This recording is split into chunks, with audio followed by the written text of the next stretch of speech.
FTN NFL Team Preview Series rolls on, and today we go to Green Bay to talk about the Packers and Lambeau Field. And who else should we bring in than Andy Herman on Twitter, or X rather, at Andy Herman NFL, owner of the Packer podcast, writer for Packers Report, NFL scout. Just fantastic information here for the Green Bay Packers. Andy, I will start you right away. Here at FTN, we know about the Packers backfield. It's Aaron Jones, it's AJ Dillon. I'm a BC guy. My question is, how do you see those touches breaking down, and how do you see their roles in production this year in comparison to last year? New quarterback here, some changes in the offense.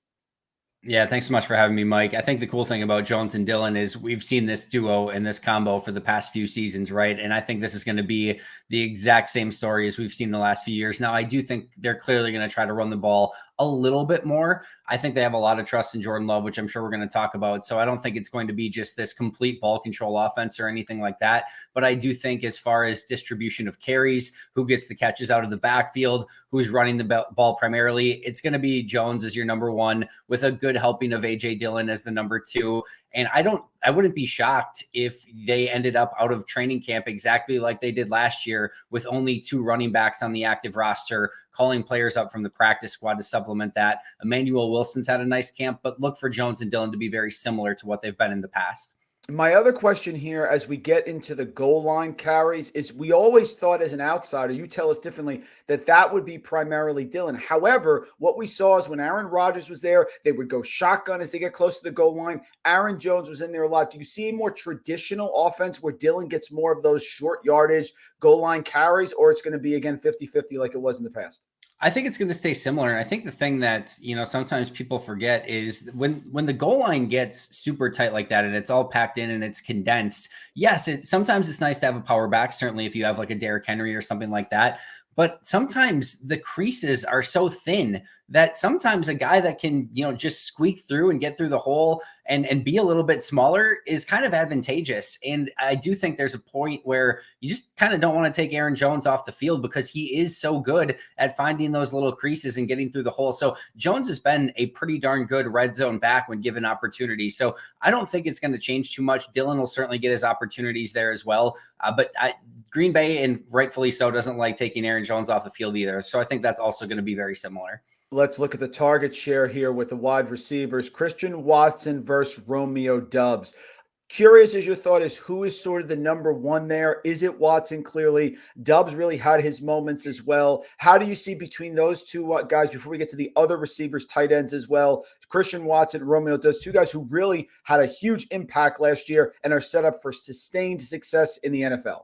Yeah, I think this is honestly the toughest question to answer because I just don't know that we have enough of a sample size to figure out what Jordan Love really likes to do at quarterback and who he's going to favor. He worked a ton with Romeo Doubs in the offseason, and I think there is a little bit more of a natural chemistry and connection between Love and Doubs than there has been with Love and Watson so far.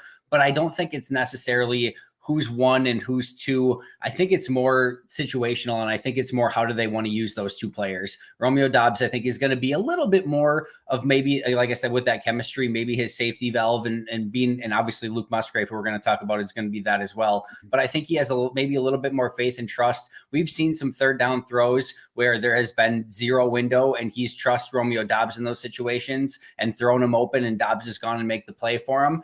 But Christian Watson's going to be that playmaker, right? When you're looking for those shot plays down the field, if you're looking for those 80-yard explosive play touchdowns, those are still going to be Christian Watson, in my opinion. So not necessarily a pure 1A, 1B sort of thing, but just situational and how he's going to use both of those guys.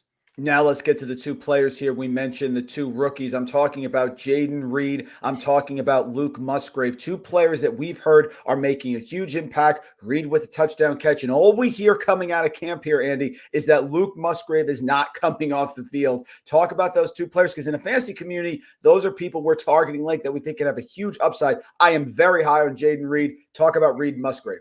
Yeah, let's start with Musgrave because we all know the trepidation of rookie tight ends, and it takes them a while to translate to the NFL. I have had to talk myself out of going insane about Luke Musgrave because he looks so incredibly good. There are going to be rookie moments. He's, as a blocker, he's certainly still developing, but the effort is there. Yesterday, he had a play in practice where he's in the back of the end zone. Love throws him a perfect ball on a corner route. He goes up and gets it, but doesn't recognize where he is in the end zone. His second foot comes down out of bounds. Should have been an easy 6, ends up being an incomplete pass just because of situational and field awareness. So some of those things are going to happen with Musgrave. But to give you a taste, and this is just one small hint of it, and this is by no means the only situation where this sort of thing has happened, at their family night practice, right? There's a 3-play series where they go tight end screen Luke Musgrave, crossing route Luke Musgrave, seam route Luke Musgrave.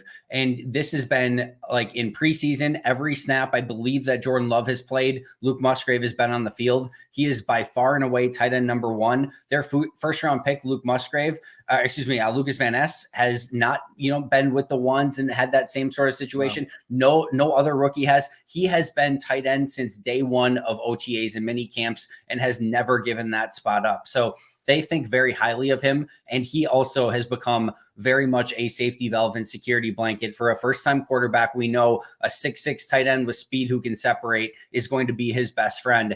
Like I said, I'm trying to temper my own expectations, but this is the most physically gifted by far and away tight end since Jermichael Finley went down with an injury. I don't know how many years ago now. So he's going to get utilized quite a bit in this offense. And you can just tell Matt LaFleur is like a kid in a candy store trying to figure out how to use this guy. In fact, in a red zone period the other day, they handed it to him on a pop pass jet sweep, or they tossed it to him, I should say. Wow. Like this is how much. And there was one specific practice where Matt LaFleur literally said he was clocked as their fastest player in practice on a given day. So that's the type of talent that this guy has and how they want to get him involved. And then Jayden Reed, as excited as I have been about Luke Musgrave, in OTAs and minicamp, Jayden Reed didn't do a whole heck of a lot. And I'm like, man, is this guy going to be Amari Rodgers 2.0? Wow. And then camp hit, and it was like the light bulb went off, and it's like, oh no. This is Amari Rodgers redo. Everything that Amari got wrong, Jayden Reed has. Jayden Reed has speed for days. He plays so much bigger than his frame. He will go up and get the ball for you. He has had a few drops so far. That's been sort of a little bit of his Achilles heel, something that didn't ever really show up on tape. So I'm hoping he's going to get that cleaned up. He is the cleanest punt return catcher I have ever watched live in person in my life. I'm not sure if that's going to go to first team All Pro Keyshawn Nixon. I think they're going to use Nixon as the kick returner and Jayden Reed as the punt returner, but that's still TBD. But he has looked awesome. He's had a couple of like 60-yard plus touchdowns just this week in practice. So he's been really fun to watch. And of course, had the touchdown in the preseason game the other day as well. Andy, incredible stuff as always. One last question, then we will get you out of here. I always want those diamonds in the rough. I want those 2 players, offense or defense, either side of the ball, that you think could make an impact as the season goes on. Could be a rookie, could be somebody you already talked about, or maybe somebody else on either side of the ball. Who are 2 players that you think have stood out right now in the preseason that you say, you know what, as this team gets into October, November, the cold weather, both of these players are going to make a huge impact on winning with the Packers? Yeah, the first one I'll give you, Mike, is an interesting one because I can't look you in the face and say he's for sure going to make the team. I can't look you in the face and say he's not going to be wide receiver 4 and have an actual role on this team when the season starts. But that's undrafted free agent Malik Heath. He's been really, really good so far from day 1 of camp. He's been, Sean Clifford and him have had a really good connection with the 2s. Yesterday, when they lined up with the first team offense in the very first snap, it was Christian Watson and Malik Heath lining up as the starting wide receivers. Now, they rotate those guys pretty regularly, but usually the first snap and like how they line up is a little bit more telling, and they kind of go with their base guys a little bit more. Either way, they have given him a ton of playing time. They've given him significant time with the ones. He had a 5-catch performance on 5 targets, like 70+ yards in the preseason game just this past week. He has really come on. And the thing, if you are any wide receiver in this Matt LaFleur offense and you want to get on the field, you better block. He is a massively aggressive blocker down the field, showing some Allen Lazard traits. I could see Heath having a very similar career trajectory to that of Allen Lazard, where maybe it's practice squad or a bottom of the roster to begin with, but I could see him aggressively working his way up in large part due to his blocking ability. Romeo Doubs, Jayden Reed, Christian Watson, these are a little bit more your playmaking wide receivers. Sometimes you just need that guy who's going to be the possession receiver over the middle and can do some of the dirty work and can block a receiver 10 yards out of bounds, which we've seen him do in a game. That's what Malik Heath's going to bring to the table. On the defensive side, I'll give you a combo platter. 2 day 3 rookies, Colby Wooden and Carl Brooks. not only are these guys 4th and 6th round pick respectively, not only are these guys like, all right, are they going to be able to make the team? Matt LaFleur's gone out of his way to say these guys are going to be a heavy part of the defensive line rotation. Dean Lowry, Jerron Reed, both gone. Carl Brooks, Colby Wooden come in. They've looked really, really good and look to make an impact early on the defense.